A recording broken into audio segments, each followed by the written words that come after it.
She gave 15 years to work that was not hers and called it a career.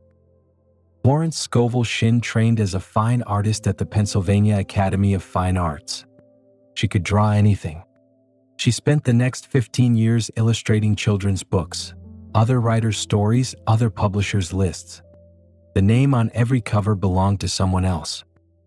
She was skilled enough to make any vision look exactly as the author imagined it. The words on every page were never hers. That is the loss most people never name. Not what is taken from you, what you give away without noticing.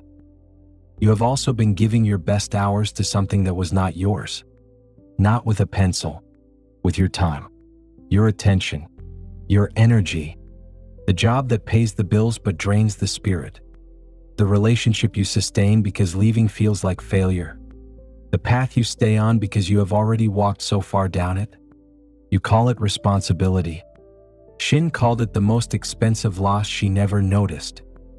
The loss Shinn experienced was not the divorce. It was not the social erasure. Those came later. But the deepest loss was the 15 years she spent in competent silence, building someone else's work while her own sat untouched in a corner of her mind. Her own dreams did not disappear. They waited. They got quieter. They stopped asking. She stopped asking too. She told herself the illustration work was enough. It paid the rent. It used her skill. But she was in the room as a servant, not as a maker. The difference between those two things is the whole distance between a career and a life. You know this difference. You have felt it. The morning you dragged yourself to work. The evening you collapsed on the couch with nothing left for your own project. The year you told yourself next year, and next year never came. That is the loss. Not dramatic, not sudden. Just a slow leak of your best hours into someone else's priority. Your turn is not coming. You have to take it. I have seen this pattern in every person who gave their best years to the wrong thing. The law does not reward the staying.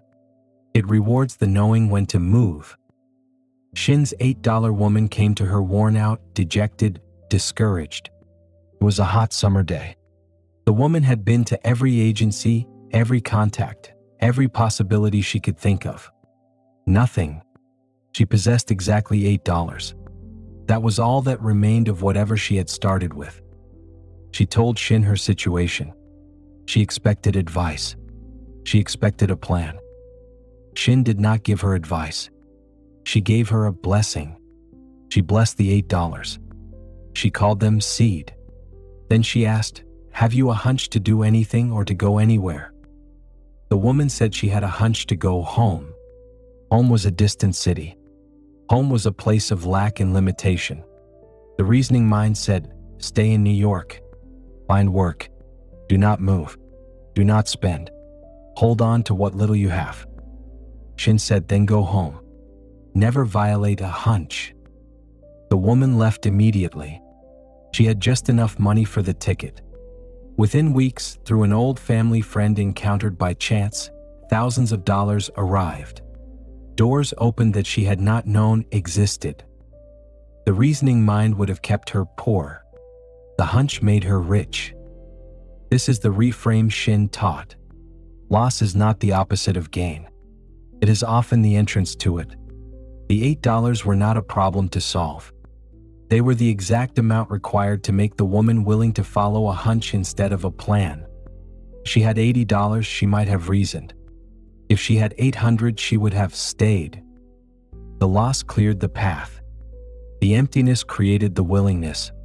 She succeeded because she had only $8. There was nothing left to hold on to. Nothing left but the hunch and the willingness to follow it. That drawing table, the one covered in other people's books, was Shinn's $8. It was the loss that finally ran out. The loss that left her with nothing to hold on to except what she actually knew.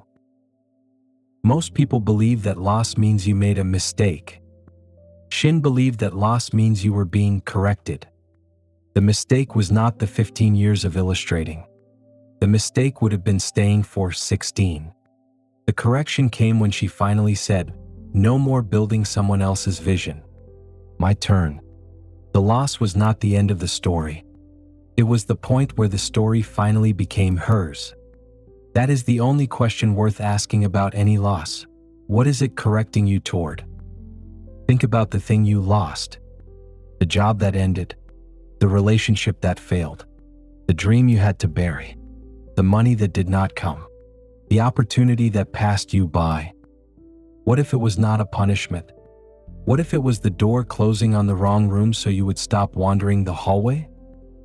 The 15 years Shinn spent illustrating other people's books were not wasted.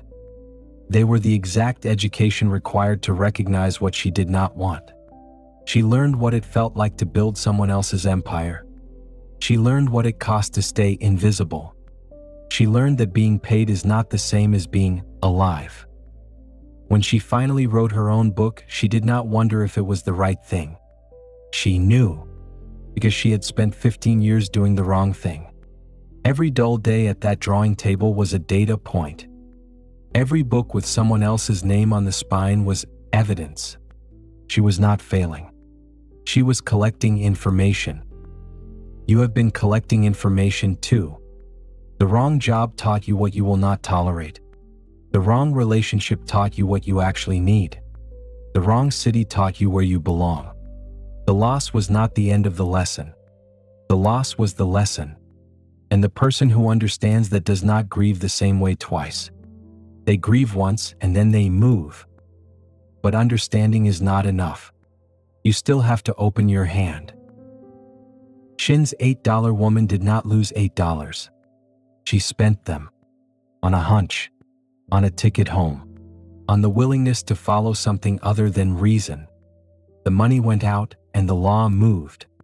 The supply arrived not because she saved, but because she spent in alignment with what she knew to be true. That is what opening your hand looks like. Not recklessness.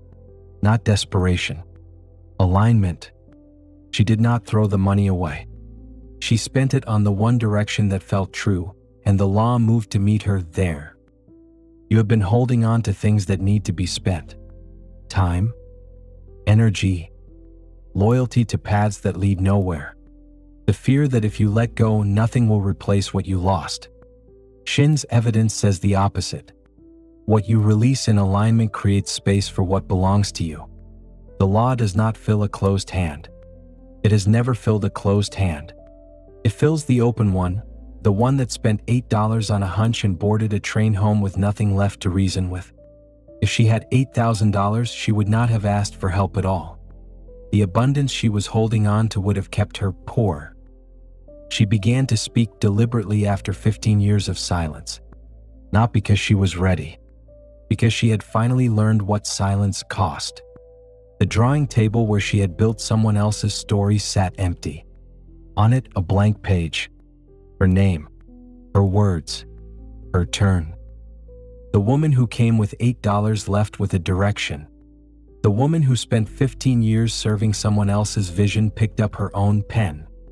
The loss had been the cost of admission. The lesson was the return. You are not behind. You are being corrected.